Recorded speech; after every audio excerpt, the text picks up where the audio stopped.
Live game reaction episode. It's Catfish on Ice, episode 255 with Chad Minton and Max Greenberg. What's up, Max? How you doing, man? I'm good for now. This game right now is putting me in a good mood. I mean, there's lots of time left. We've got a whole third period, but I mean, we deserve this. Listen up, Smashville. We deserve this. I don't want to hear anything from Dallas Stars fans. First of all, they don't have much to say because for the first two periods, at least, Nashville has completely taken it to Dallas, and this just goes to show you that the National Hockey League is completely unpredictable. Throw your pre-game stats and analysis and game previews and all that stuff. Throw it out the window. You know, I was thinking all day long today how hilarious it would be, and not even really that shocking if the Preds win because they're due. Come on, people. They're due. They're so due. It doesn't matter who you're up against. And, you know, really great teams like the Dallas Stars are, they have these games. This happens a lot through an 82-game season where you just don't have it, and that's what it appears the Dallas Stars are tonight. We have another period to play, though, but the Predators are up 3-0. Let's not celebrate yet. Let's not celebrate yet. I'm not celebrating, but rapid fire, the Preds score 1, 2, 3. Goals 1, 2, and 3 in the second period. We all know that the doomsday period of this season has been the second period for the Predators. It's like they come out in a lot of their games. They look like they're ready for the challenge in the first period, and then the second period just completely screws them up. Before we start giving you more of instant reaction to the first two periods, and we will be watching along with all of our YouTube and Facebook viewers for the third period to make sure the Predators bring this thing home. But before we do that, we are brought to you by DraftKings and Game Time with promo codes THPN. We'll tell you more about that. And please hit subscribe on our YouTube channel if you're watching right now. Hit follow on Facebook. Head on over to our YouTube channel as well and hit subscribe. We would appreciate that so much. And we got some more stuff to get into today. We're going to do some rest of season predictions. We got stuff like who will finish with the team leading goals, where will the Preds finish in the standings and points, who else will be traded, some other fun predictions we might come up with along the way, like maybe who else will be called up from Milwaukee when it's all said and done. We got some stuff we can make predictions on. We'll come up with more possibly, but those are some of the ones we had in mind. Some other things we will get into tonight. Roman Josi injury impact. We don't know exact. He's day-to-day.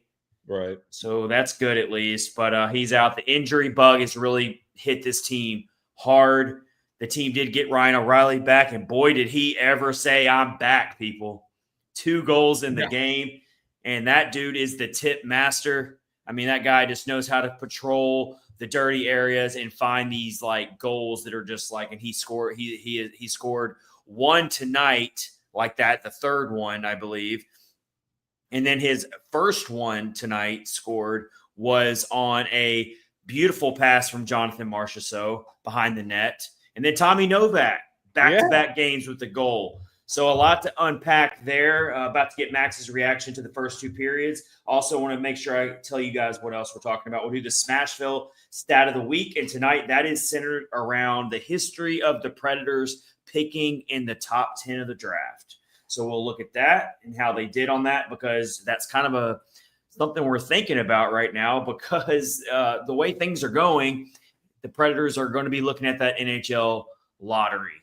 No matter what happens tonight, that's not going to change the overall outlook of the season. I know, raining on everyone's parade right now. I'm sorry. But it's just true. So, yeah, that's what we got going on. We'll do a quick Titans time segment with Max as well. We haven't caught up on the Titans because we have a lot of crossover appeal for Preds and Titans fans that watch and listen to us, including myself. And you're talking about two teams that are – this light is blinding me. Let me push this back. Yeah, so a lot of crossover appeal there, and we got two teams that are just both can't score either. Like what's going on? Yeah, there? And one is and actually I'll get into all the Titan stuff later. I got a lot of things to say. We have a lot to say tonight. So yeah, thank you for joining us for this live game reaction episode. We love doing these; they're a lot of fun. And we're in the second intermission of Preds and Stars with the Preds leading 3-0. So Max, how about you take the floor here? What is your overall analysis of the first two periods tonight? What we're seeing? Pretty much everything we haven't seen from this team this year. I mean, they're playing really, really, really well. They came out from literally the opening puck drop and put pressure on the Stars the whole way through. I mean, it honestly felt for a while like it was going to be one of those games where the Predators can get a lot of chances, bounces weren't going their way, and early in the game, Adam Wilsby thought he had his first NHL goal. He didn't. It was offside, which actually was a pretty obvious call. I was very much fearing when I saw it in real time, it was coming back. Sure enough, it did. But I literally put in a tweet in like the middle second period saying, look, the Preds are just not taking advantage of chances. It just feels like it's going to catch up to them. You can only hold off the Stars for so long. But after that happened, they started just piling them up. Wilsby got another chance to score, but then Marceau found O'Reilly in front for a really good goal. Then Marceau had another really good assist to Tommy Novak in front, and he scored. And, of course, Ryan O'Reilly tips a shot, like as you said, from Kevin Gravel.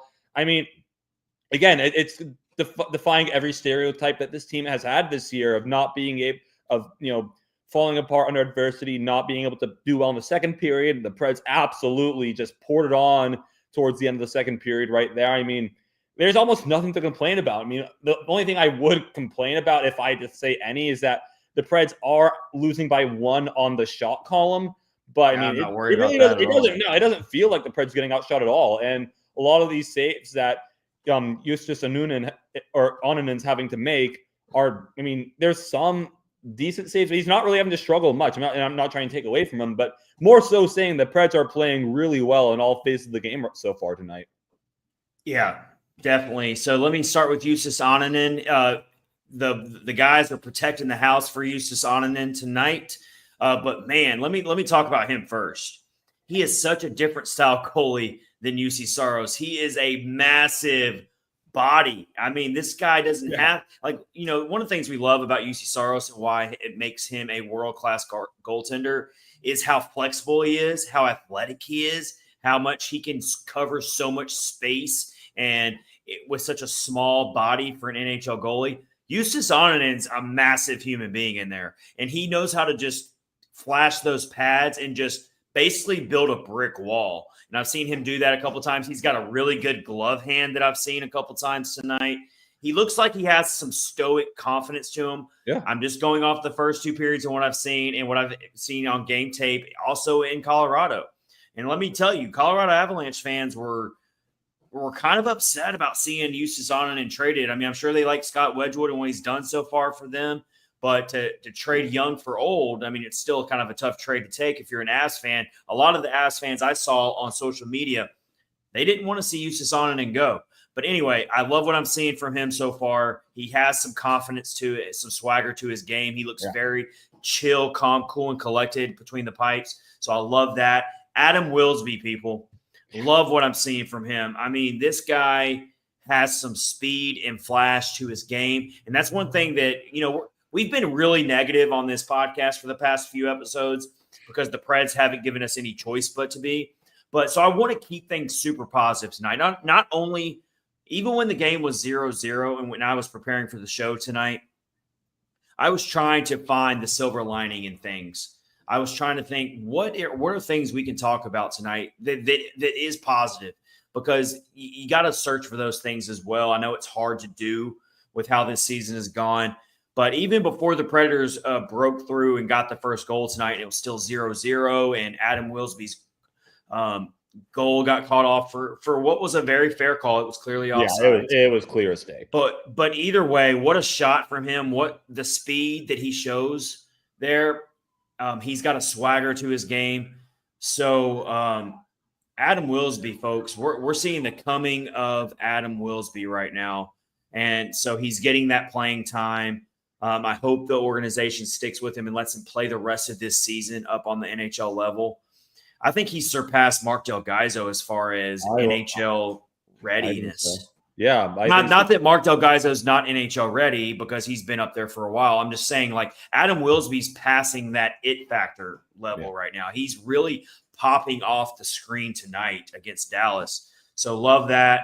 How about Philip Forsberg in the sequence that happened close in on the net, protecting his goaltender? You don't see Forsberg has a feistiness to his game. He does have a physicality to his game. He does throw out hits. For being a skill offensive winger, he does get dirty and fight. He's not afraid. He doesn't drop the gloves a lot, but he does get in scrums a lot. Loved what I saw from Philip Forsberg, pushing guys off of the crease and saying, hey, back up off my goalie. Love that. So the guys definitely look like their frustration meter is at a maximum, but they're using it as fuel to their fire tonight. And I hate to say it, but there's been other times when they should have been frustrated already, and they didn't use it as fuel. They looked lackadaisical and they looked despondent, and they didn't look like they were interested in playing a 60-minute hockey game. We're in 40 minutes now, and they've played 40 minutes. There's 20 minutes left to go, though. But those are some of the things that have really stood out to me.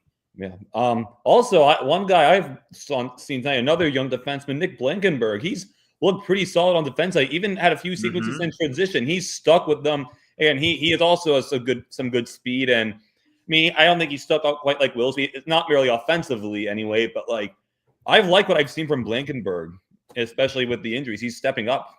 For sure, and he's been in there for a while now. And that's a guy that no one really talks about going into the season as far as I didn't see anyone talk about him at all in terms of definitely not playing heavy NHL playing time like he's done this season. Right. So he's definitely been a surprise.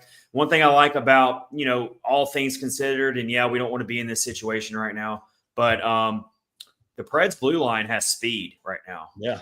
The whole team probably lacks speed. That's fair to say. The whole team definitely lacks speed.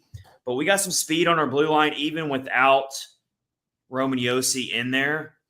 The blue line has speed. Blankenburg, I liked his energy and hustle in that one play to break up a scoring chance for Dallas. He got fortunate. The diving play. He got fortunate that it didn't go over the glass and end up with the one. Yep.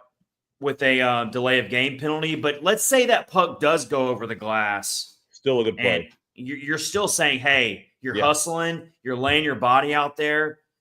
Let's kill off a penalty. And worth it, because that could have been easily a goal if he hadn't done that.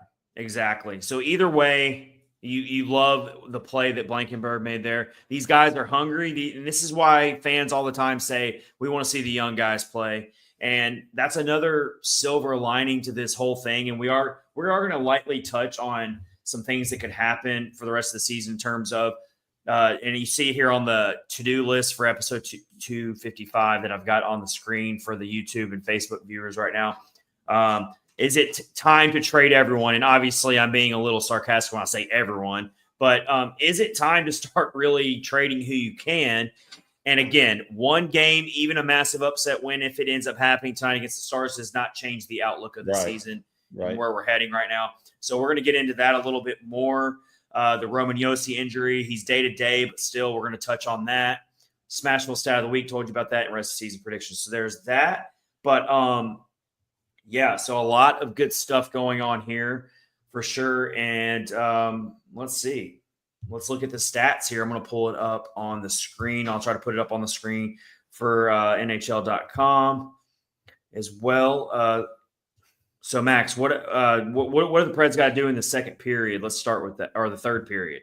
They're up 3-0. Do you think they should play a little bit more conservative, or do you think they're already at the point they are in the standings? Keep the pedal to the metal and just keep because here's the thing, Dallas has the ability to score 3 goals in a period. We don't have to really stress that too much. Right. So, that's kind of where I'm at with it is, do you play safe and conservative defensively and make sure this doesn't happen to where or do you keep going aggressive here? How the old saying goes, if it ain't broke, don't fix it. I wouldn't change a damn thing if I'm the Preds right now, how this game's going. I'm keeping my foot on the gas. I'm attacking the offensive zone, and that's when this team's at its best. And last year during the big 18-game point streak everyone talks about, the Preds didn't have success in those games by sitting back and playing defensive and kind of winning ugly games like that. No, they kept in the offensive end all the time. They talk about that relentless mantra they played with last year, and taking it to the opposition. Absolutely. I think you'll keep going. You're also right that, with the way season's gone, you can take chances now. But yeah, no, like I'm 100%, keeping my foot on the gas and trying to score more goals. One of the biggest problems with Preds, even last year, was playing with a lead. And you don't sit back on a lead. You try and add to it. And there's 20 minutes left. Like I've said, this game is not over. And we're about to start the third period now. But as we do that, and we're watching along live with our YouTube and Facebook viewers, but I'm scrolling through just the box score right now on NHL.com and just seeing what sticks out the most to me. And, offense was at a premium in the first period. Both teams were having trouble finding things, but the Predators were getting more offensive zone time. They were definitely controlling the momentum and the pace of the game. But you look at it here, Marchessault has 3 shots on goal. You're looking at the shots. Novak's got 2 shots on goal. Ryan O'Reilly's got 3 shots on goal and 2 goals in the game. Novak's got the other goal. A lot of block shots in this game as well. Forsberg's got a block. McCarron. I forgot about that. McCarron taking that really scary. That was bad. He's lucky he's okay. That looked not good. And let's also talk about. I don't want to accuse whoever did on the Stars of making a dirty play, but that looked extra with the lead coming up to McCarron's ear there. I don't know. You would just really, really hope that a player would never do something like that intentionally. But I'd like to believe not, but that it looked a little unnecessary what happened there. Oh, sorry, there was going to be another scoring chance. I tend to have reactions when I think I even. You're fine, do it, go for it. But I have very interesting reactions during these games. The Predators are having to kill off the rest of the Dallas power play to start this third period. And so this is big here. This is a really critical part in the game. Yeah. The difference between a 3-goal lead and 2-goal lead, especially when you're the Nashville Predators and what they're dealing with right now, is massive. And their penalty kill, all things aside, and how bad this season has gone, has been their crown jewel. So let's see if it can really come through for them here. This is the first power play they've had to kill for the entire game. Where are you at in the game right now? Okay. I am at 18:36 left in the third period. You're just ahead of me. Okay. So I'm at 18:36 now. So we're basically right there. Okay. Back in the day when me and Rich Howe, former coach, used to do these live game reactions, he would always be like a minute ahead of me. And I don't know if it was because I had horrible Wi-Fi at the time or what, but he would always be ahead of me, and it would be like impossible because he would like not want to spoil it for me. But yeah, it sounds like me and Max are on pretty much the same timing. Yeah. So 4 or 5 seconds apart. So according to the broadcast here, Dallas has 23 shots on goal now. So they're starting to get a few more shots on goal. Nashville's up to 20 shots on goal. Yep. But the quality has probably been there more for Nashville, I would have to say. Easy. They've hit a post. Novak hit a post early in the game. So you had Nyquist, who had a wide open net. Oh, yeah. That was on a pass from Zachary Leroux. Was that who? Oh, man. Dallas is really pressing now, as you would expect them to. Yeah. They're honing in and pressuring the zone. They're got to dig deep here. Got to dig deep. A 3-goal lead is nothing against Dallas. This is not what I just talked about a few seconds ago. Definitely not. 3 block shots for Luke Schenn tonight. I'm just kind of looking through the stats of the box score. But, so there you have it there. I'll keep looking at that as time goes on. Take that off the screen for now. Yeah, the guys are going to have to dig deep, of course. They really are. They know that, you can't afford to lose this just for morale and everything. You got an 8-game winless streak right now, which is one of the longest in franchise history. And there's no way you can afford to. And again, it's not over, but you have to close this out. You got no choice. Their point pace is on track to be one of the worst seasons in franchise history, going back to the expansion seasons. So, it's like insane how bad this team has performed. And now you've got the injuries on top of it. Saw a crazy stat. Credit to the FanDuel Predators broadcast, local broadcast, for sharing this stat. I'm a stat geek. I love finding the craziest off-the-wall stats out there.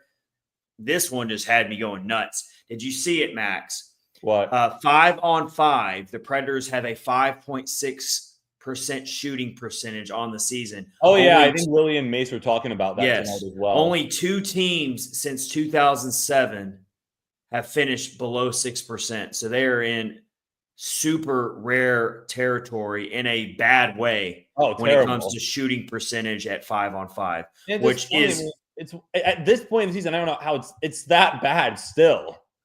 And some of that is definitely guys not executing when they have the chance. Like I would say that Nyquist situation earlier 100%. In this game was him not executing. Yep. But it also sometimes it is bad puck luck as well, and it's you getting just goalied by a goalie that decided to have a ridiculous game against you. It's a combination of a lot of things. And how much of also could be just not getting quality chances, like especially during this 8-game winless streak. A lot of the times they're not really getting quality offense. So is it just part of just throwing shots on goal that are easy saves of the goaltender? Yeah, I mean, I think there's been I think definitely earlier in the season when the Predators weren't really in desperation mode yet, they were trying to be way too flashy, way too often. And I think we've talked about it in previous episodes. They were trying to make the extra pass and trying to do too much instead of just testing the goaltender and making him make a save. Tonight, it appears that they're definitely thinking more shoot first. Let's just make Ottinger work tonight. Let's make him work hard. And you've got to make a goalie like Jake Ottinger work hard because he's a franchise goalie. And they've done that tonight. They've only got 20 shots on goal, but they've got a lot of zone time. Another thing I want to look at right now is I want to take a look at the money puck number analytics right now as we're watching this game live and see what money puck is saying about the game. I think Johnny told me that money puck gave the Stars a 70% chance to win this game, which is insane. Yeah. Right now, the deserve to win-o-meter, which is what Money Puck likes to do live during games, basically just saying, they do 1,000 game simulations based on where the game's at and how the game finishes is what they think. And the Predators are at 63.7% right now, which honestly you would think it'd be a little higher. That's still pretty lopsided, though. I know, right? It is lopsided, but when you're up 3-0, but we're going to look at some more things. Expected goals is super low tonight for both teams. It's a 2.02 for the Predators and a 1.44 for the Dallas Stars. Yeah. So Justus Annunen, don't want to jinx him, but I still got to call it like I see it as I'm watching it. He's having a great game. I mean, he's a 1.44 expected goals against in the positive right now. Yep. And he just made another glove save. Not a big save, but a good save. I mean, he covers so much real estate. Oh, Jamie Benn was like in slam dunk territory. Yeah, I was wondering in real time if he just missed it or what, but Annunen got his pad on it. He's a big body. He doesn't give you much space. And when you're in close on him like that, it's really hard to score on Justus Annunen because he's just a brick wall. He really is. I love seeing Jamie Benn look frustrated on the bench. I think most Predators fans aren't going to be sending Jamie Benn a Christmas card this year. I think a lot of fans outside of Dallas probably are not doing that. Yeah, but he looks pretty frustrated for sure. So we're at 14 minutes left in regulation in this live third period reaction episode of Catfish and Ice, episode 255, Chad Minton and Max Greenberg. But let's talk more about the injuries that the Predators have had to deal with and what's going on with that. Let's first touch on Roman Josi, Max, as we watch this period. I know I don't want to distract you. Keep your eye on the game. I'm listening. But Roman Josi, so he's day-to-day, but just go through in your mind what changes and maybe what changes are you seeing tonight with this team, with him not in the lineup? I don't think they're playing better because Roman Josi's not in the lineup. I'm not getting that. Absolutely I think not. that's just a mere coincidence. Yeah. But we are seeing Kevin Gravel in there, who's the captain of the Milwaukee Admirals, and he has played on the NHL level before. So it's not like he is he's not the prototypical young prospect like an Adam Willsby. Oh, yeah, no, he's just getting thrown in there. But he's played really well. I've been very impressed with him tonight.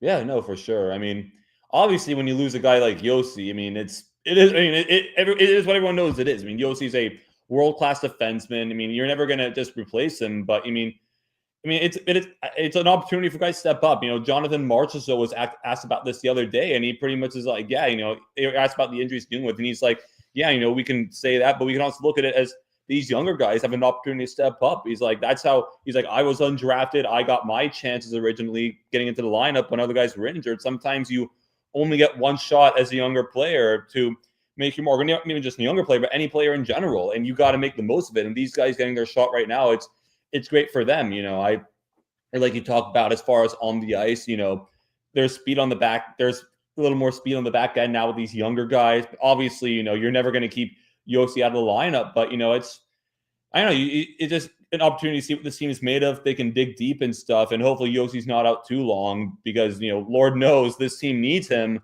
But so far, it's good to see the team coming together. Even on Tuesday night when he went out, it didn't look like there was any quit in the game or anything like that. So even though the result it's definitely the smart move to hold Roman Josi out of any. Let's say he's even 75% healthy, but he's nagging. We don't really know the exact extent of what the injury is he's dealing with, but we just know it's lower body injury. It's very vague in the NHL when it comes to injuries.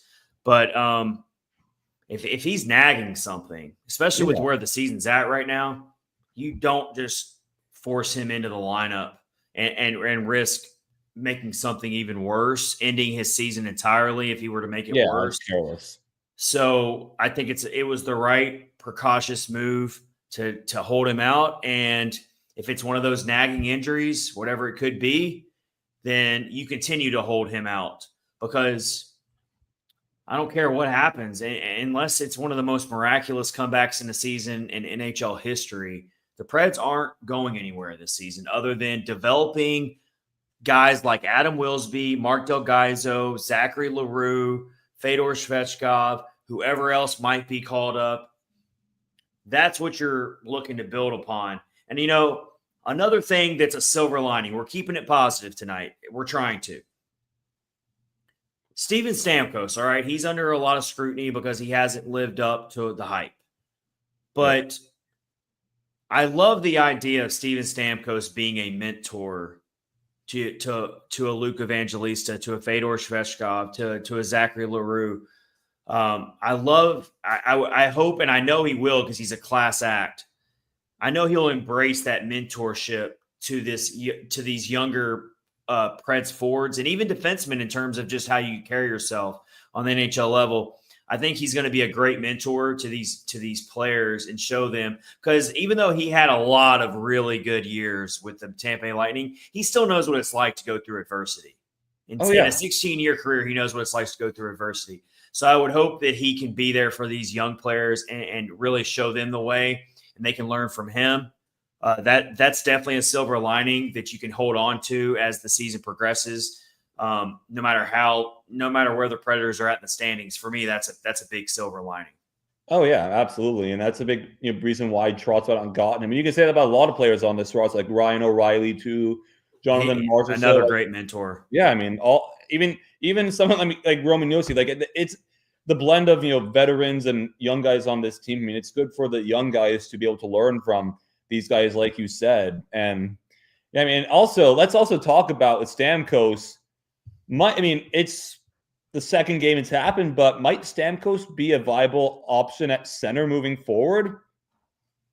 That's a good point that we haven't really talked about on this show, and I love that you bring it up. So let's get into that. Yeah, so Steven Stamkos has been playing top-line center when Ryan O'Reilly went out, and is he still playing center tonight? He is, isn't he? Yeah, he is.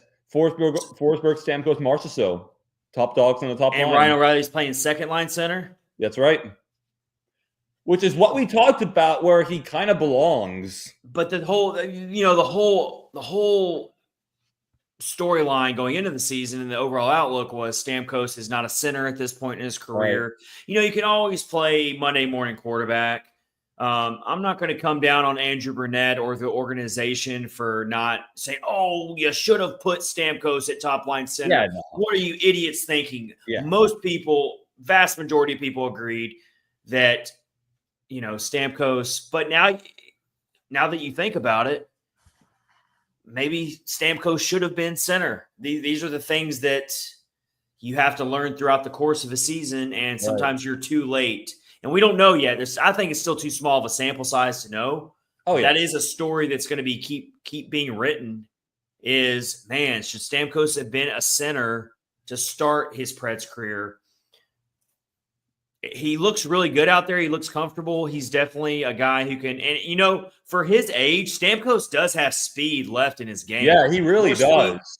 He has some speed bursts. He's shown it tonight. He's shown it in a lot of games. For his age, he's got a lot of speed. So he really does. Keep him at center. I mean, I think you do. Which Novak is in the bottom six now. You got Michael McCarron. Those are your four centers. Yeah, I mean, and also, Fedor Svechkov isn't playing tonight too. He might be getting the rest, so you don't know how he's going to slot back to the live. And that's another thing. Question I have, and I don't know if people are going to agree with me on this. How does, if Stamkos is going to play center, how does that affect Svechkov? Because at that point, you're going to have Stamkos and O'Reilly as 1 and 2 center respectively, or maybe you flip it. I don't know. But then bottom six, you probably have Novak at center. And then fourth line, do you really think Svechkov's better off playing fourth line or going back to Milwaukee where he'll play? I think he's better off going back to Milwaukee. That's what I'm thinking, but that's kind of hard to say in this with how things are going for the Preds right now. I don't think it's like a bad thing to eventually send Svechkov back to Milwaukee because I think he's already ahead of schedule by playing NHL minutes to start with this season. My thought is if you can get him like second or third line center, realistically keep him there. But if not, he's better off in Milwaukee than playing fourth line center. Yeah. Joel on Facebook jumps in and says Novak looks like a guy who just got an adrenaline shot and is playing out of his mind. Very true. The guy is buzzing. Novak is buzzing with confidence tonight. So we love to see played. that. He played super well on Tuesday as well. He got a goal. He has back-to-back games with goal. Redemption, Johnny on YouTube says keep Josi out until he's 100%. No reason to rush him back. Totally agree. Absolutely. Still a 3-0 game for the Predators. We're under the 10-minute mark.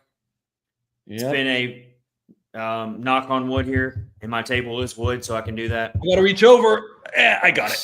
Got it. It's been a masterful team defensive performance. I know they've given up more shots on goal as the game has gone on, but for the most part, they've protected the house pretty well on Jussi Sonnen. 100%. Let's tell you about our first sponsor of the night, and that is Game Time. And you got to get the Game Time ticket app, especially with our promo code THPN.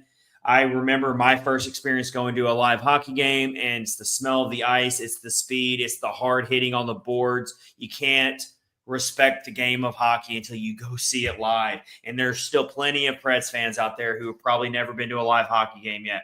Here's your chance to get a great deal with our promo code THPN.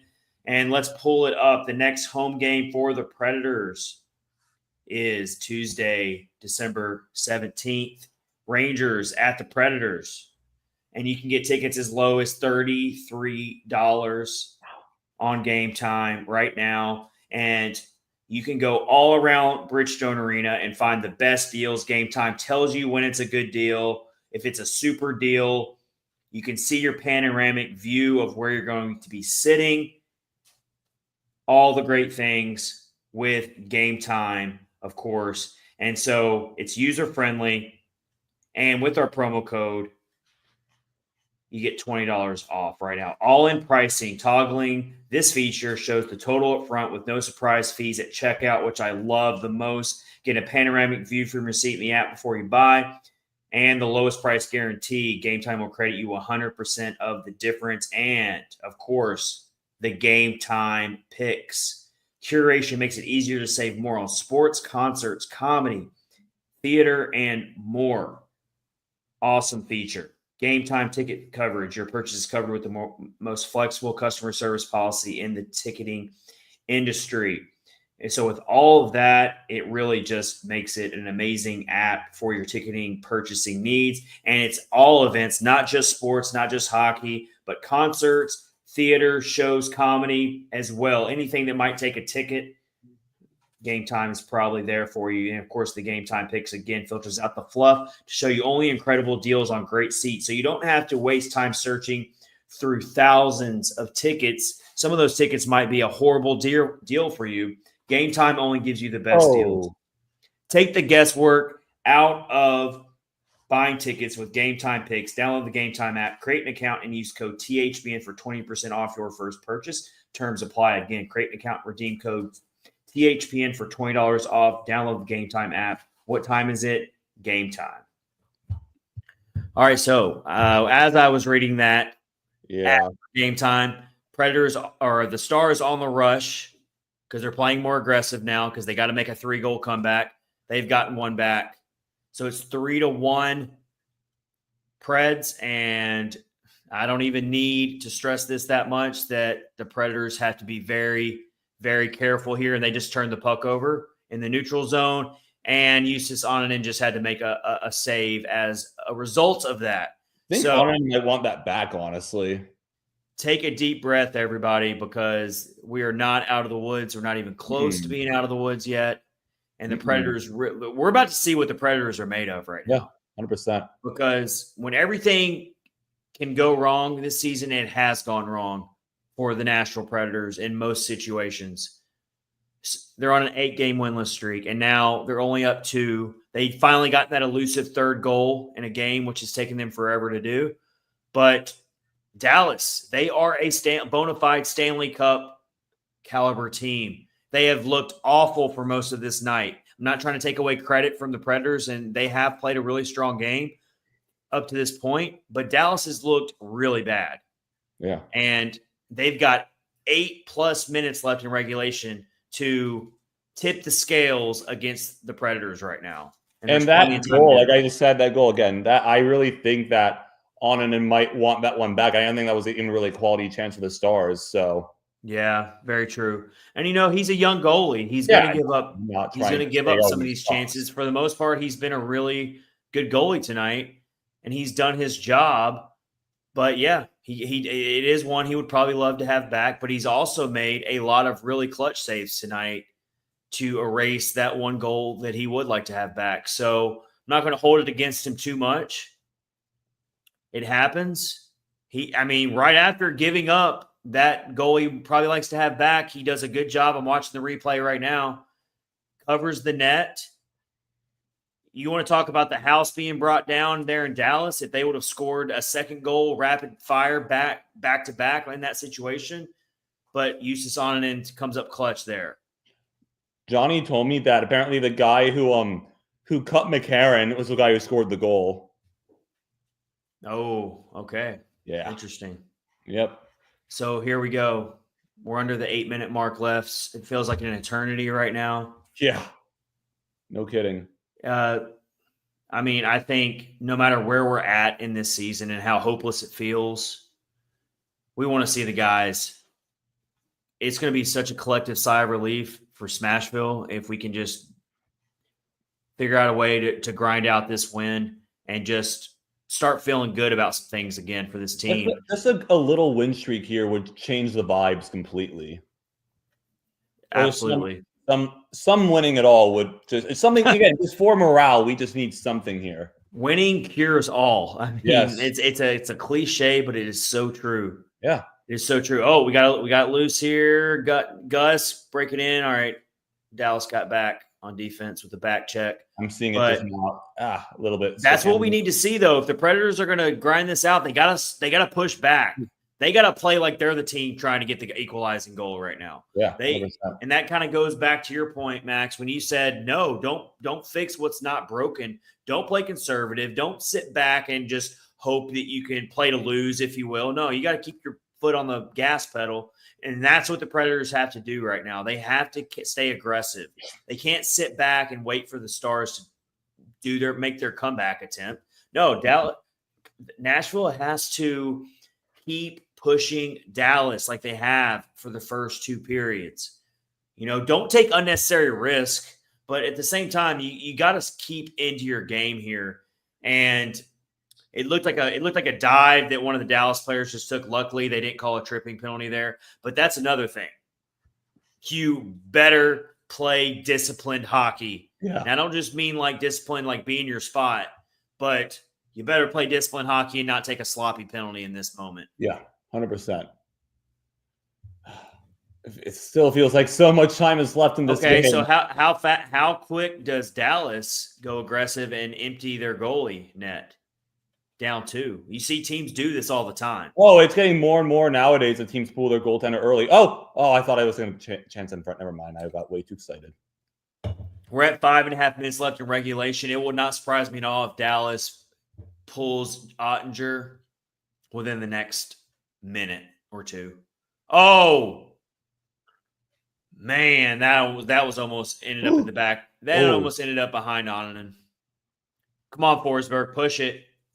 I like Ottinger has to make a big save. Oh, shoot. Oh, my God. There's the goal. Nick Blankenburg, people. Yes, I just saw it. Let's go. As I talked about, Blankenburg with some offense.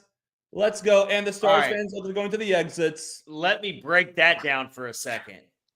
First of all, Philip Forsberg, this is exactly what I was just talking about as well. Keep the pedal to the metal. And that's what they did. Forsberg with a great offensive zone entry. Look at that patience from Nick Blankenburg. And he could have shot that puck right when he got it, and it would have been blocked, most likely. That it would have been blocked. It wouldn't have gotten to Ottinger, most likely. He made a patient shot, deked out the defender, and made a really crafty shot to beat Ottinger. There's a challenge. Why? What? Goalie interference, maybe? No way. I don't know. I have it on mute, so I can't hear, but I can't think of anything else unless there's another offsides that they're challenging. It could.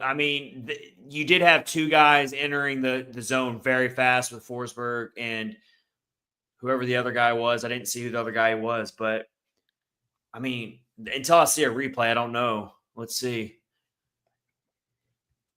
Oh.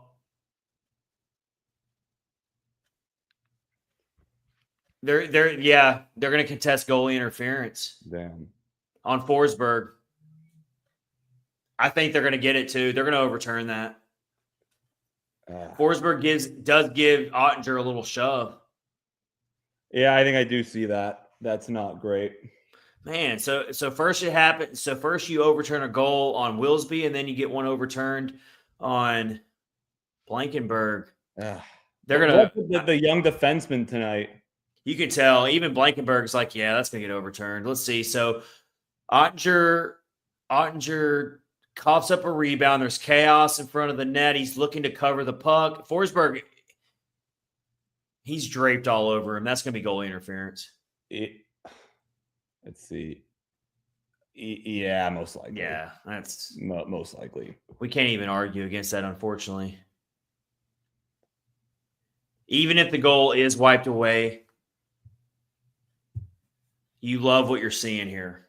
You love what you're seeing from Willsby and Blankenburg. Let's see. It is overturned. All right. You're not even really seeing too much of a pushback from the team. There's not any even Forsberg is like, yeah, it's probably a good call.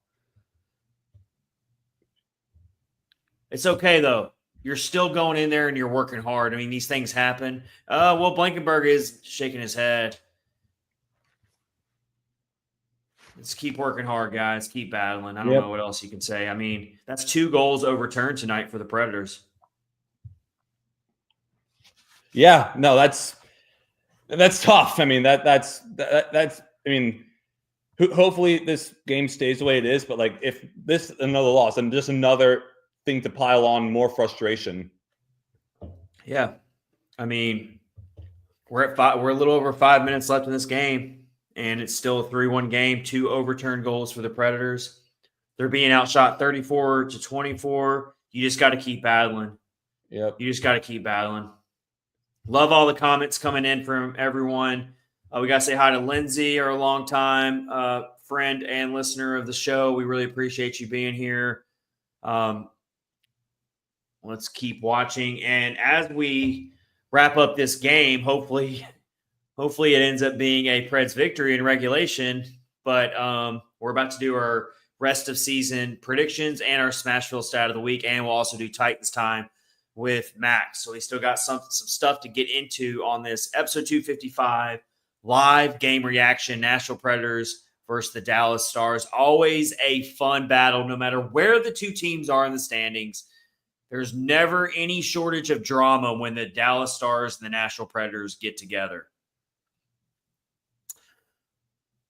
You're seeing Michael McCarron there. Just took a little bit of a hit on the boards. Good to see him back in the game after that really, really scary skate blade incident. So it's going to a commercial break there. Around 4 minutes left in regulation, 3-1 game. Max, let's start doing our rest of season predictions. Okay. Ready for this? Yeah, let's do it. Let's do with where do the Predators finish in the standings in terms of total points? And mind you, they are on pace to be one of the worst teams in franchise history in this category. Like we're talking like low 70s is what they're on pace to get. And do we think they're really going to be that bad? Or are we going to predict that, yeah, they're not going to make the playoffs, but they're going to at least start playing better hockey. They're going to start winning some games, maybe play spoiler for some teams down the stretch. They're going to get things to start clicking, and maybe they at least pull out of all-time worst territory for this franchise.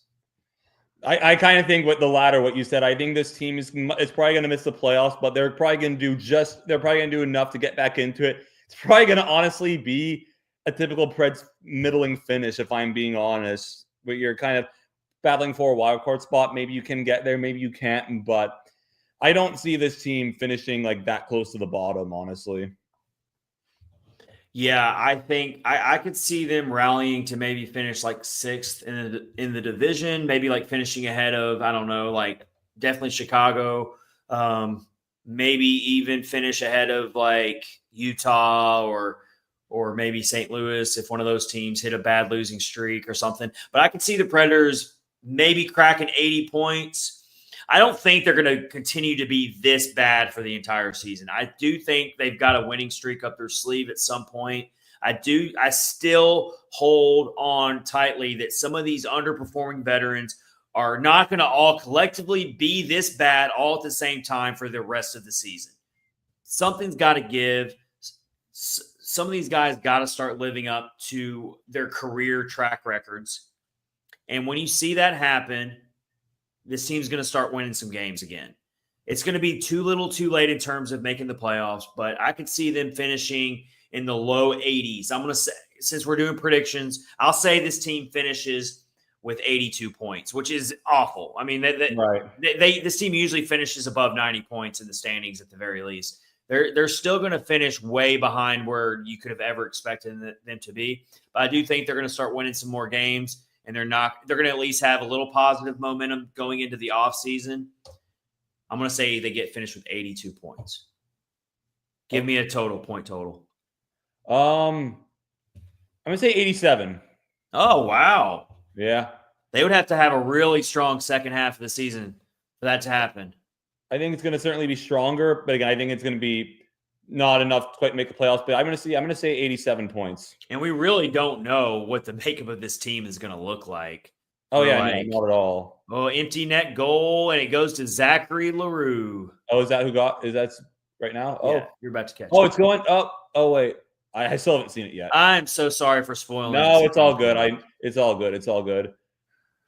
Oh, there it is. So yeah, There. All right. Cool. so that's fun. I mean, it's an empty netter, but I do like his third career NHL goal for Zachary Leroux. The dude works his tail off. So I like to see the guys who work their tails off. I love to see those guys get the empty net goals because it's kind of like balancing out the universe a little bit. It's like there's been plenty of times where Zachary Leroux deserved a goal with the way he works his tail off. So I like to see him get the empty netter there. Good for his confidence. Good for him. So it looks like, I mean, never say never with the way this Preds team has looked this season, how they always find new ways to lose, but they're up 4-1. I feel a good bit better. I'll say it. You feel a little bit better now? I feel good. I'll say it. I feel a decent bit better now. All right. Good stuff there. Looks like they're on their way to a big upset victory over the Stars. We can finally say it without feeling like we're completely jinxing this team. Yeah, if they blow this lead, that's on them. That's not on us at this point. All right, let's do our next one. How about let's try to predict, and we'll tie it into the trade conversation. Who else gets traded from this current Preds team for the rest of the season? I'm gonna say, anybody. I'm gonna say Gus Nyquist. Trade deadline. Let's think trade deadline here. We should fully expect most likely the Preds will be sellers this year. It doesn't mean they have to be heavy sellers, but they'll probably be sellers. I like the Gus Nyquist prediction, but I'm actually going to give you a different prediction. I think Colton Sissons gets traded. That was the other one I was going to say, potentially him as well. It could be both of them. Yeah, that very well could be. But I'm gonna say Colton Sissons. His contract is very low. It's not an expensive contract. It's below $3 million. He is a utility type player that can do a lot of good things for a team's bottom six if they're really missing something in that department. If you're talking about a playoff caliber team getting near the trade deadline, they're going to look at a guy like Colton Sissons that can boost their depth for the playoffs because you need depth to go deep in the playoffs. You need depth. You need guys like Colton Sissons. I know he's having a atrocious offensive campaign for the Predators this year, but quite frankly, a team's not going to trade for Colton Sissons for his offense. They're going to trade for him for what all the other things that Sissons does: win face-offs, play on the penalty kill, veteran leadership, those types of things, two-way game. So I would be way more shocked if he doesn't get traded when it comes to Colton Sissons. Nyquist, I totally agree with as well. I could see him getting traded. But I'm going to be shocked if Nyquist doesn't get traded because this is the final year on his contract. No reason to let him walk to the offseason being a free agent. For sure. Let's throw a third one in there. And I think this one is way more like, but what about Ryan O'Reilly? I could see it. I could see it, especially if a big part of the thing is you're looking to get faster. I think it's a non-zero chance. Definitely a non-zero chance. I know that would be hard for for a big chunk of the fan base to see Ryan O'Reilly traded because he's such a quality locker room guy. But here's the thing. When you're in a position like the Preds front office is in right now, where they got to realize where this thing is at and how they're going to have to bite the bullet here and get younger and start investing more in the younger core of this roster finally. Ryan O'Reilly doesn't have a no-move clause. Yep. He's only got 2 years left on his deal. There's still plenty of teams out there who would love to have a Ryan O'Reilly on their playoff roster. He's got trade value. You can't just trade away. You can't just trade away the guys that suck, or are underperforming. You got to trade guys that actually have trade value. And you're also not trading any of the guys you just got like Marcel Stamkos or Brady Shea. I mean, number one, their contracts probably no one wants, but you just don't do that. That's not how teams operate. Yeah. So those are my three. Obviously, I don't feel as strongly as Ryan O'Reilly getting traded because I could see a scenario where Trotz is like, I can't trade away because I'm sure he honestly thinks that.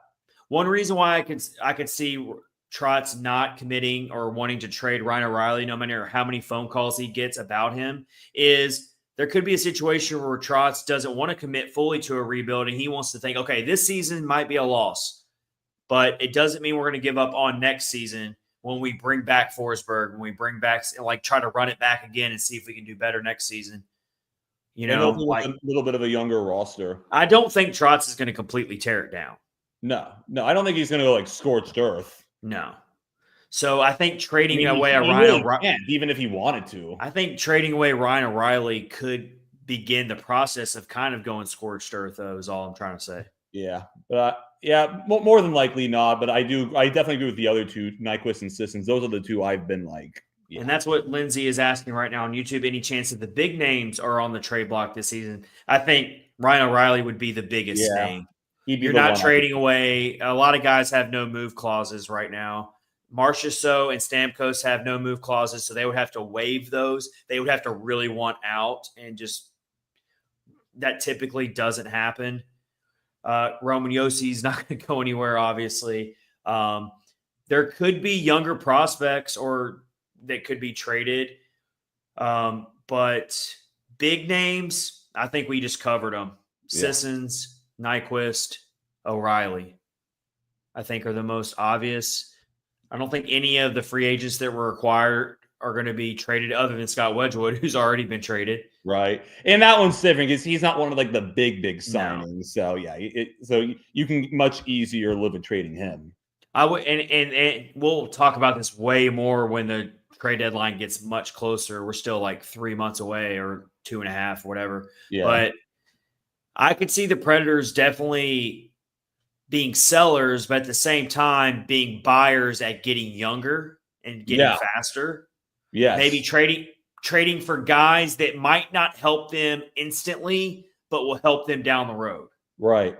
Yeah, no. And that's been my thing. Like that was kind of one of the things we talk about in the podcast tonight, you know, how we approach the trading. And like my opinion really hasn't changed all that much from, you know, like a month ago or something like that. Like the biggest thing for me is like get younger guys. Like that's the biggest thing. And especially hopefully in your top 6 too, just like you got to get younger and faster. And that's also, if there's one things I give Trotz, like I got to get onto him for, is like past few offseasons he's been saying get younger and faster. He hasn't really done that. So we really, really need to get younger and faster. He's finally got to stay true to his word. Now, I mean, yeah. I mean, now more than ever, I think Trotz realizes this team's got to keep up with the present day NHL. All of your elite teams out there are fast.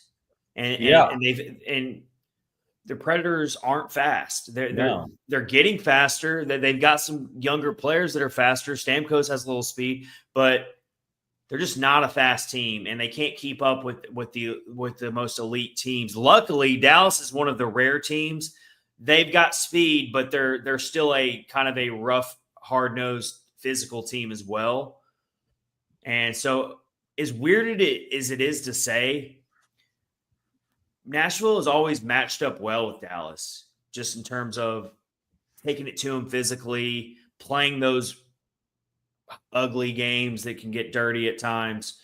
And they took it to Dallas early in the game as far as not giving up any big offensive chances, protecting Justus Onanen. And then, of course, as the game went on, you expected Dallas to make their push, and they did. They got 1 goal back, but other than that, Justus Onanen played well, played clutch. The defense played clutch all around. Although the offense had some good-looking goals tonight, overall, I think what won the day for this game was disciplined defense. Yeah. Discipline all the way around, actually. Yeah, it really was. This was a very disciplined performance by the Predators. The entire team, they didn't take a lot of penalties. Nope. One penalty, I thought, is what I could remember. They played really smart in the neutral zone. Their passing was very fundamentally accurate. So, you know, they didn't have a ton of bad giveaways that led to Dallas odd man rushes. Maybe a couple times we saw a few, but for the most part, they limited Dallas's chances to get those odd man rushes that just hangs the goalie out to dry, like we've seen happen to UC Saros so many times this year. Yeah. So that's the biggest key to this game for me tonight is discipline. Loved it.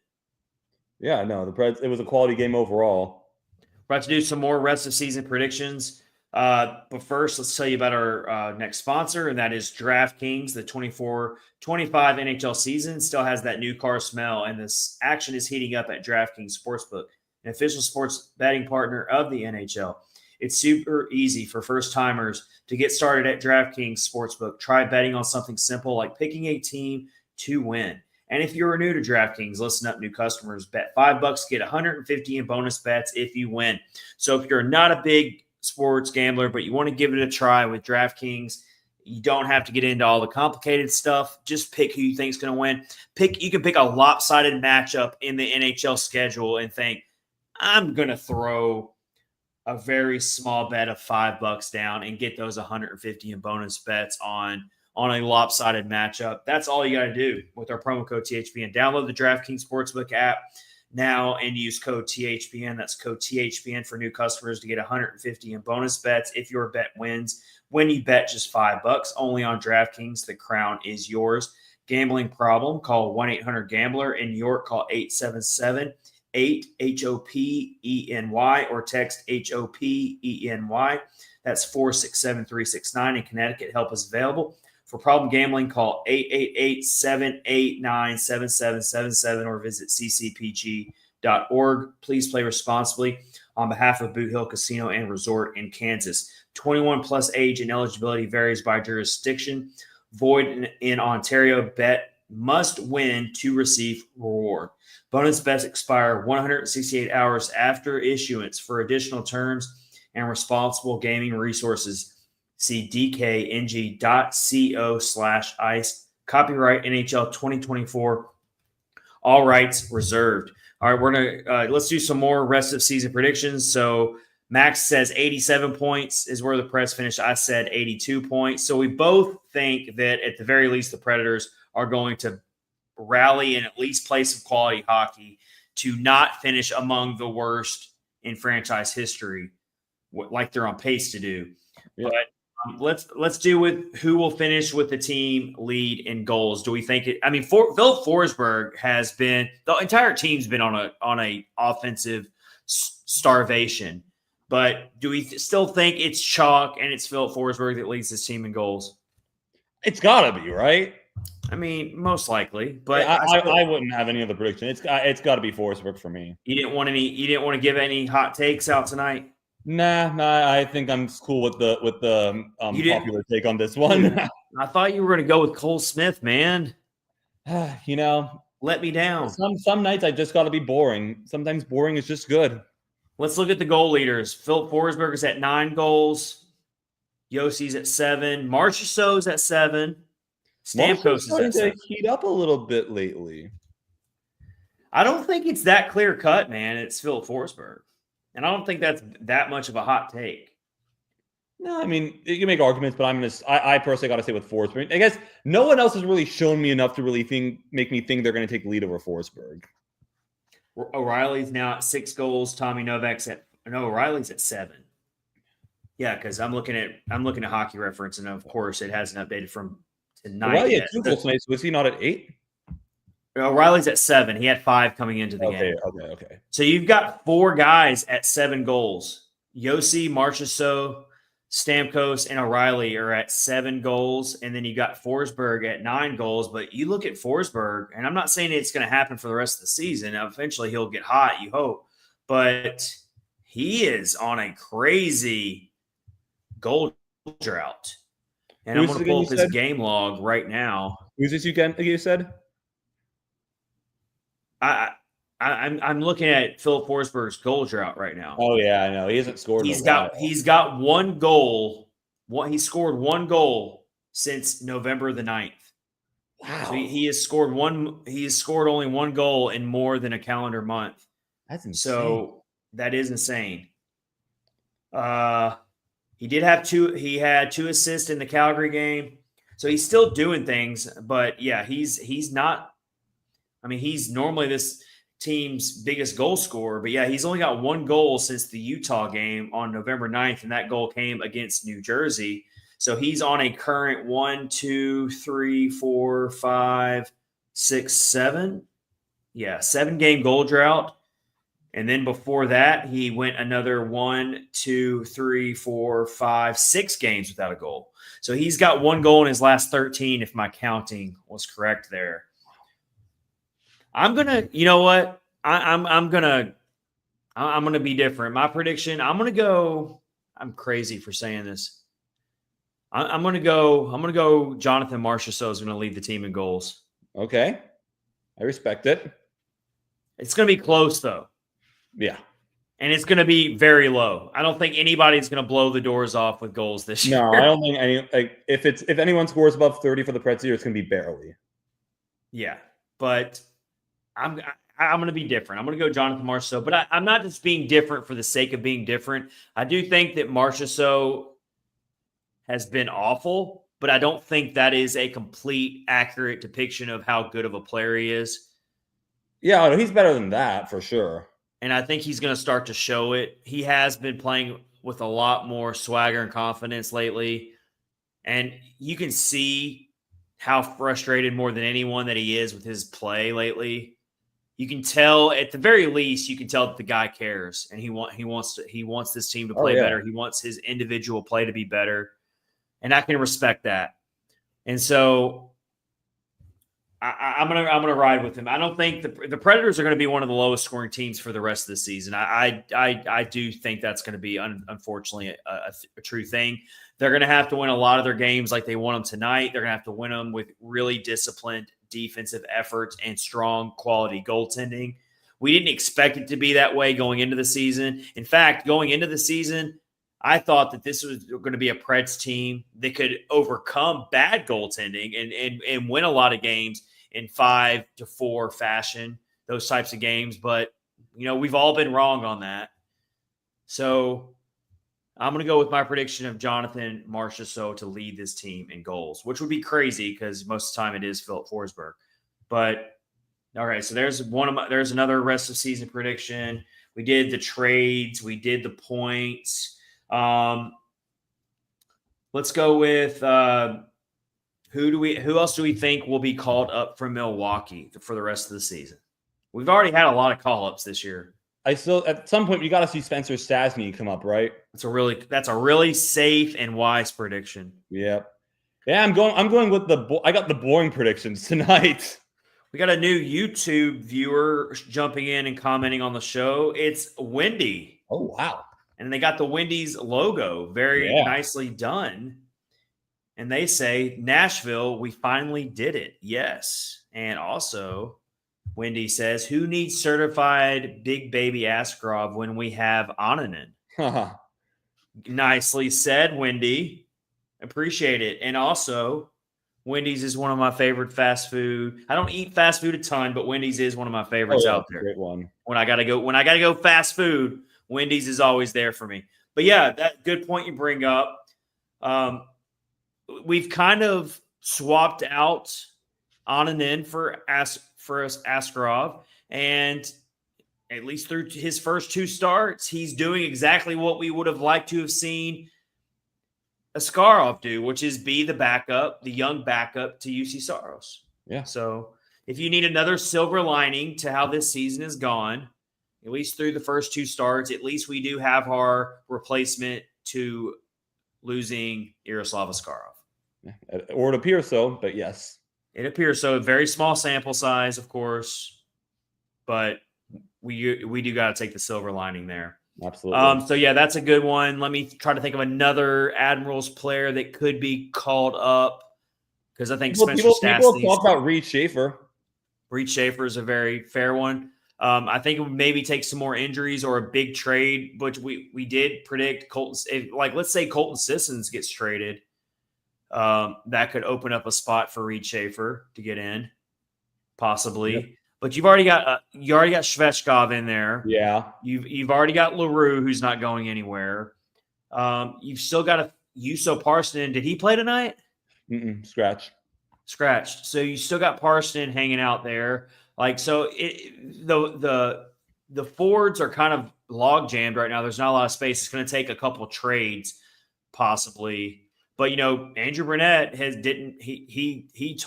said that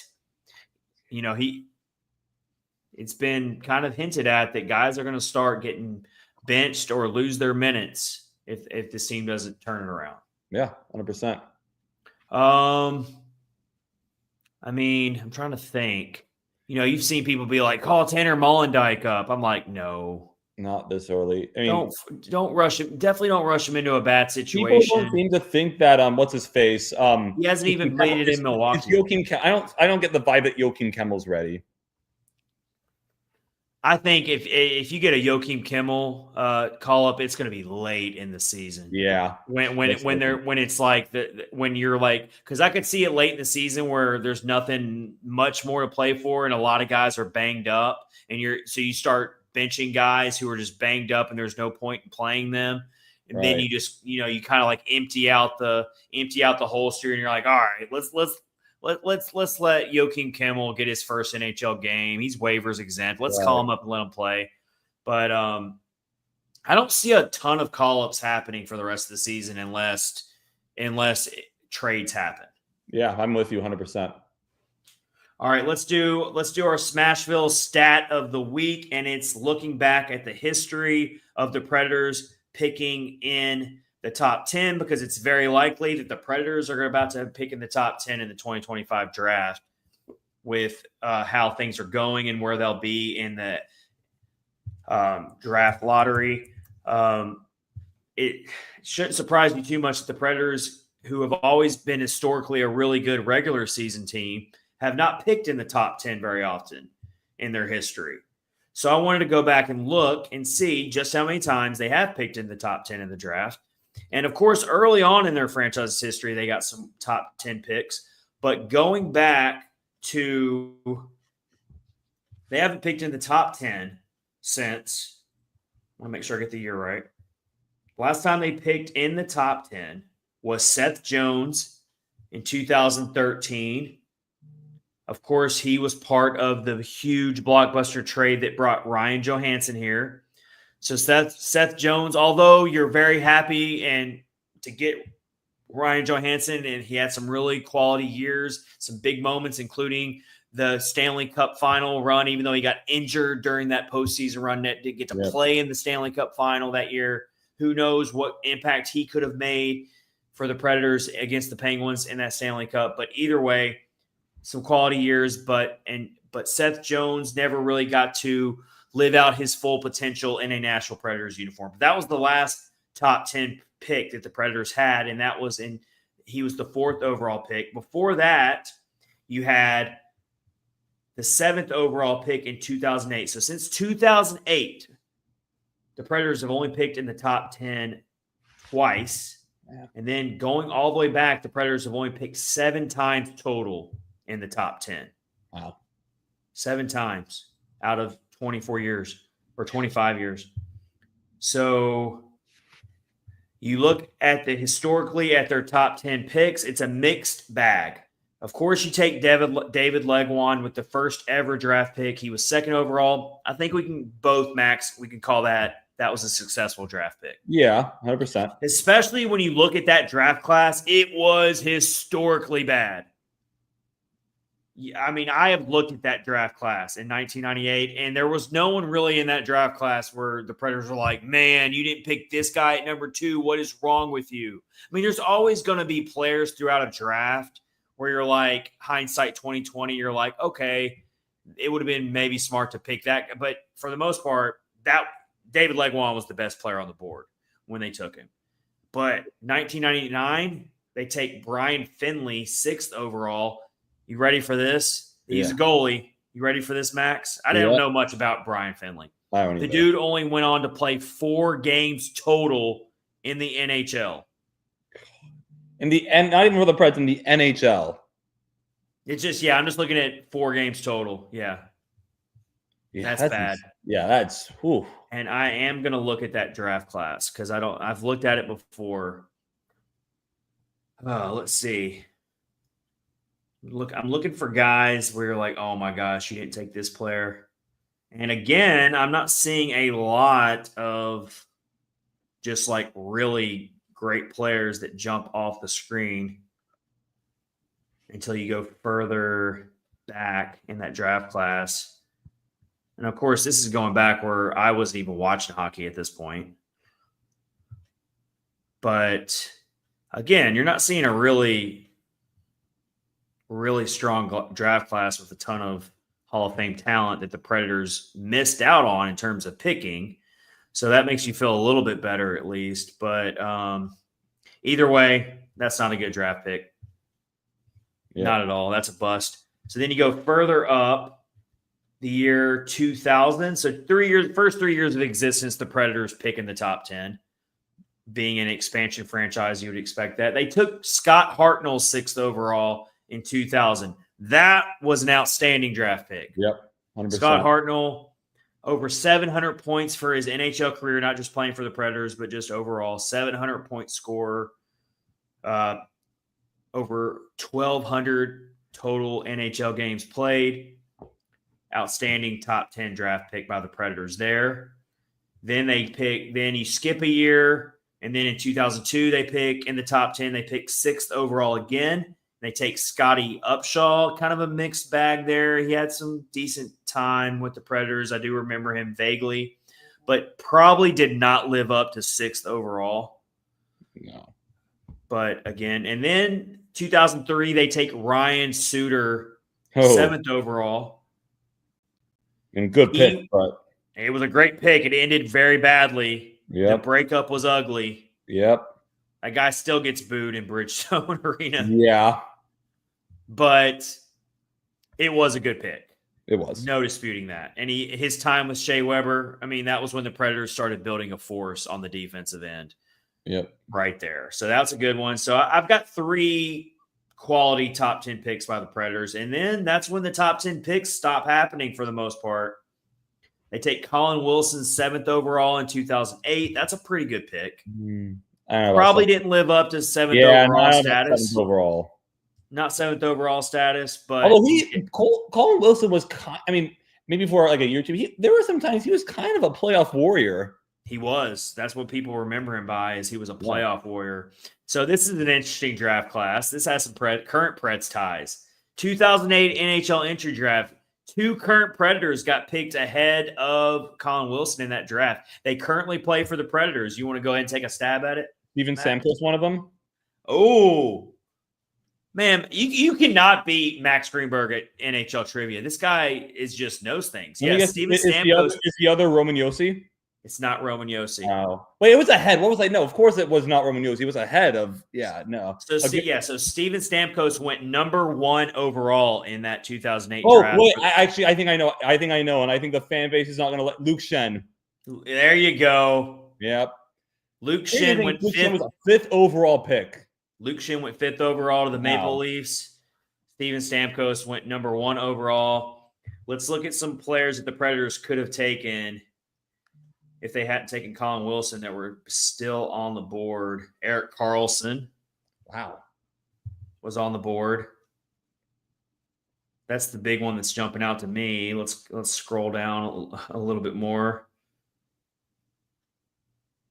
No one that's really jumping out where I'm like how could you not take that guy? I mean, there's definitely some great goalies on the board in this draft. Jacob Markstrom, Jake Allen.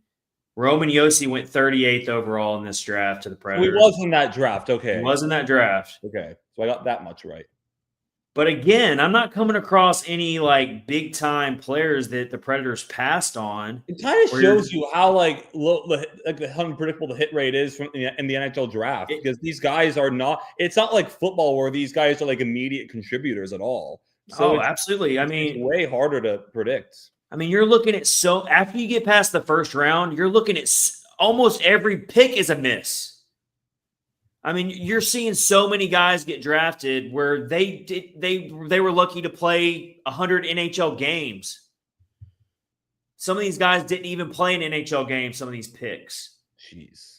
So as much as you can say, the Predators really man, that guy didn't work out. Nobody really worked out. I mean, the hit rate is very, very low. And then every now and then you'll come across a gem later in the draft, like Adam Henrique went 82nd overall. He's turned out to be a quality NHL player, but it's very, very rare. It's just it's like hitting the lottery.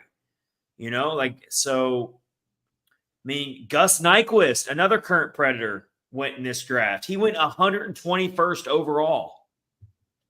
Dang. So it's definitely not a perfect science, even if you win the NHL draft lottery. And the Predators have never picked first overall.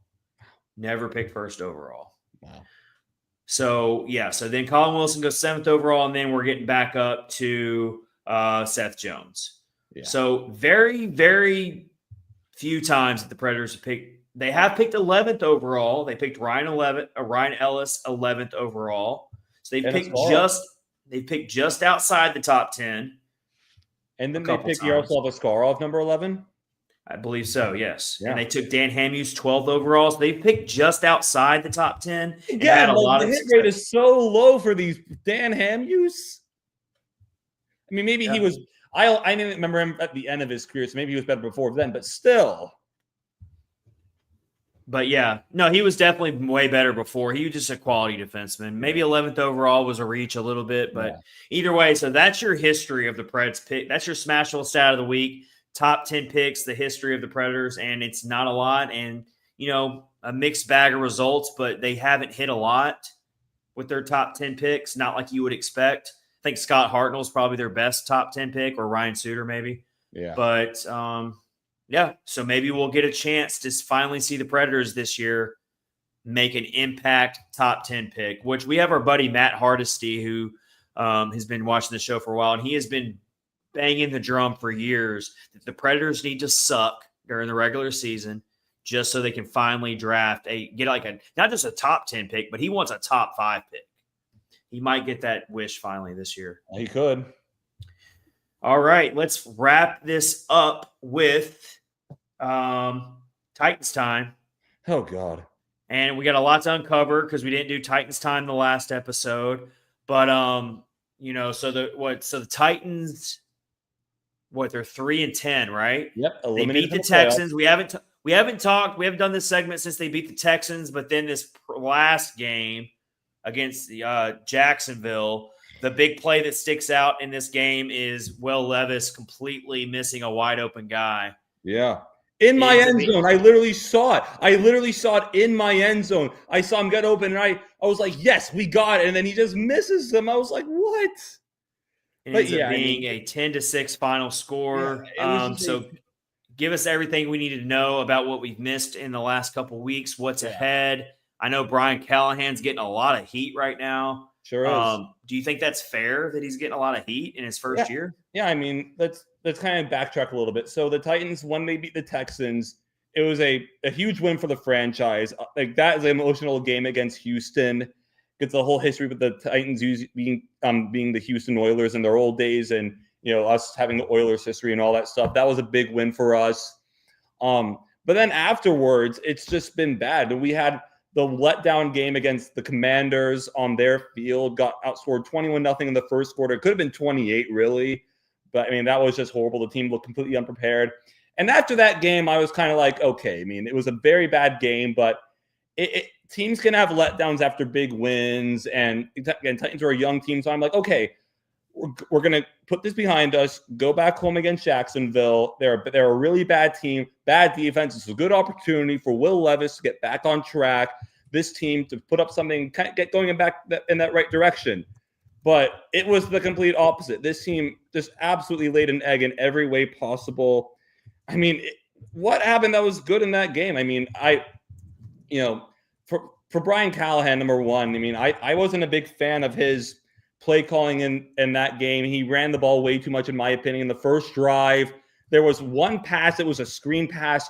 I don't know how you don't build that game around Will Levis taking shots that game, around the pass game against a terrible secondary, whatever. But even still, like, there was a lot of that game where it was player execution too. Like, the big story of the game was the red zone offense failing on 2 separate occasions, Titans with empty trips, both in my end zone, which sucked even worse. Mm-hmm. But again, there was a lot of in that game too, player execution. Like, Will Levis, as you mentioned, not hitting Chigo Okonkwo wide open on that 4th and goal. There was another play where he had Calvin Ridley on a crossing route, didn't hit him.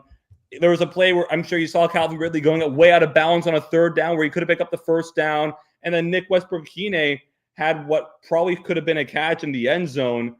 And again, that's the kind of stuff, as we talk about with, the Preds and execution, that's kind of stuff that you can't blame on Brian Callahan. But just where I'm coming from, it's like, and I've been a proponent of give Brian Callahan one more, you can't make him a one and done, but like, man, I mean, it's just so concerning. I mean, just the fact alone that, you're, again, in that Jacksonville game, the fact that you don't even score a touchdown against probably the worst defense in the league, a division game. They're not even starting Trevor Lawrence either. It was all there for the Titans to win. And granted, if there's any kind of silver lining, I won't even say that. If there's any sort of thing you can say is like, okay, if they score those 2 touchdowns, then they score 20 points, which is at least respectable. But even still, it's like you only score 6 points, and just how unprepared the team looks sometimes to play these games. It's just bad. And basically where I'm at with this regime, and again, as I've talked about the Preds, there's a lot of personnel issues on the Titans, a lot of inexperience too. And I'm not going to sit here and say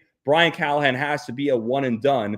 But here's how I'm basically with the Titans at this point. It's like, look, whether or not you want to, I will say I like the vision, at least what they say they want to do and all that stuff. But I mean, the execution's obviously not been there at all. And again, young team, a lot of inexperience on the coaching staff, players, GM, I get it, but you're just not really, you're not showing progress like you should at all. And basically what I'm thinking is, as far as next year, I mean, I think the best choice is to run it back. But again, I don't necessarily feel good about it, because my thought is, do you start over again and likely repeat the same results? I don't think so. Or do you run it back? You don't, there's no guarantee. You build around this defense. But also it's like, if we were to run it back next year with everything like Levis, Callahan, and Ren Carthon, which is no guarantee, you have, for the first time in 3 years, continuity at both head coach, GM, and quarterback, which is important. I mean, it's a better option than completely starting over again, in my opinion. So I don't know. My only big demand, and this guy, Two Tone Fanatics on Twitter, who's a big Titans tweeter, he said this, and I agree with. The only true demand I have for the Titans this offseason is, if you're going to fire one of Carthon or Callahan, fire them both, because we don't want a GM and a head coach on a different schedule again. Yeah, I agree. Like, that would be, it's just like, it's kind of those things, just wipe the slate clean. And at that point, you're replacing Levis, because you're not having Levis learn a third system in 3 years and be successful that way. So, like, yeah, I hate to be this guy where I'm like, I don't see a way forward, but it's a bleak outlook for the Titans right now. I mean, it's truly a bad organization right now. There's no other way to say it. And, if they do win a couple games, there's a lot of bad teams in this year's NFL. There are. So you look at the draft order. I mean, you just think about, like, there's a lot of misery loves company. At least there's a lot of franchises that are just awful right now. But also, you got to think about it in terms of that. Like, the Titans at that point won't get a good pick.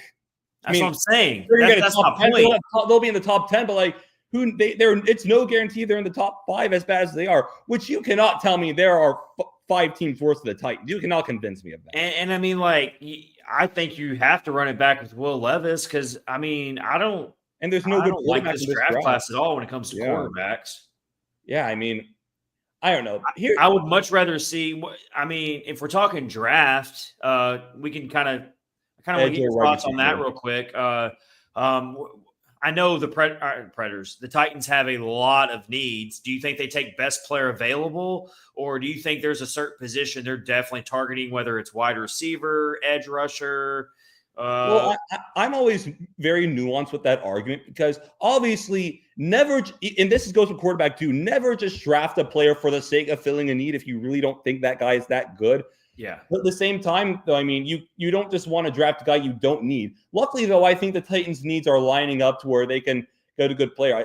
They have some good edge options the first round. They have some good receiver options. I like the receiver route personally, but two guys I like right now, at least, and I haven't done a ton of draft work at this point, but I like Teteroa McMillan from Arizona receiver. I also like Abdul Carter from Penn State, edge rusher over there. Those are the top 2 prospects I'm looking at right now. So yeah, I mean, we got to give Levis some weapons if we're going to stick with him, but you also got to protect him. I just get nervous about drafting offensive linemen because it just seems to never work out. And my thought with that, and that's actually another conversation too. I honestly think that's a situation where you're damned if you do and you're damned if you don't, because the Titans, the past 2 drafts, the first round, have been offensive linemen. At some point, you kind of have to spread it out a little bit. But at the same time, like, if you don't address a position that's of such critical need, like, it could have bad results. So it's a double-edged sword, in my opinion.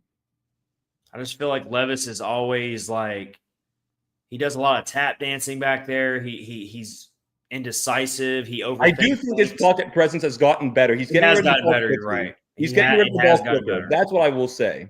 It has, but he makes some crazy decisions sometimes that are just like, what are you doing, man? Like, I do think he's reined down the recklessness a good bit, but again, I mean, he still is. I mean, Grant, don't get me wrong here. Levis has not earned the right to go into next season and be like, yes, he's the guy. Like, but there's no one that's pushing him. I mean, who's going to give him any competition? I mean, I don't know. I think you pretty much. I personally, I think the way I envision it playing for the Titans is you run it back 1 year with Levis and you sign a quality backup in free agency to give him some like competition. Yeah.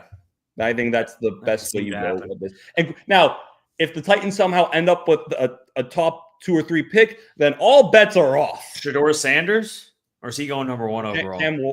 Cam Ward. Like, if you get that high of pick, then who knows what the hell happens. But if we don't get that, then if assuming where we stay where we are, and again, there's quite a few bad teams, I think the Titans end up.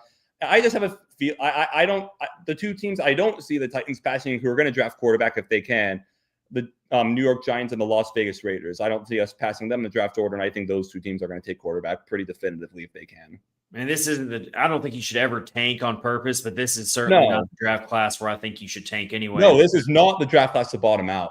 No, just keep playing the game. If you win a few more games and you move back in the draft order, I mean, at this point, just show us development. Yeah, like, and people say, of course, like, Titans eliminated, just lose games. No, these next 4 games, you're fighting to show that this franchise actually have some life. Actually, a lot of these guys have a lot to prove in these last 4 games. Just because they're eliminated does not mean that they should just go and tank. No. And remind us real quick before we get out of here, what are the remaining 4 games? I know they play Jacksonville. Yeah, Cincinnati this coming Sunday, and then that's another bad defense. So hopefully another opportunity for Levis.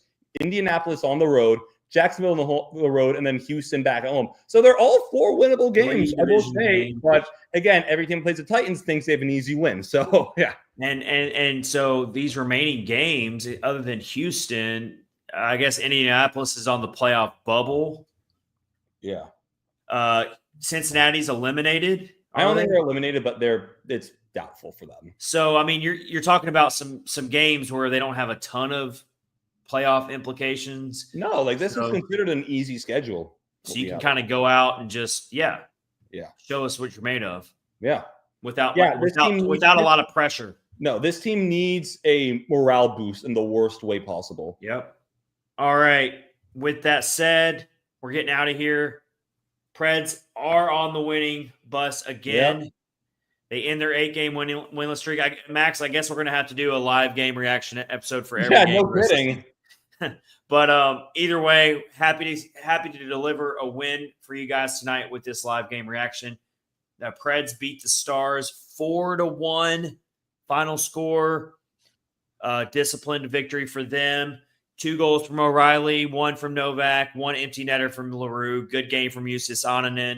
So the vibes are back. At least you got to win 1 to win 2. You got to win 2 to win 3. You know, we know that cliche. Let's see if they got a winning streak under their belt finally.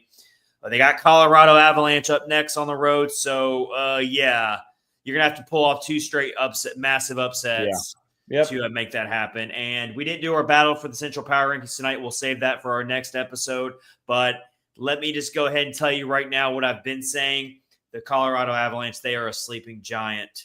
And, man, I just think once the playoffs do get here, the Avalanche are going to be one of those teams that can just run through everyone. Yeah. But until we get to that, take care, everybody. This has been Catfish and Ice, episode 255 with Chadman and Max Greenberg. We hope you enjoy your weekends. Take care. See you guys later.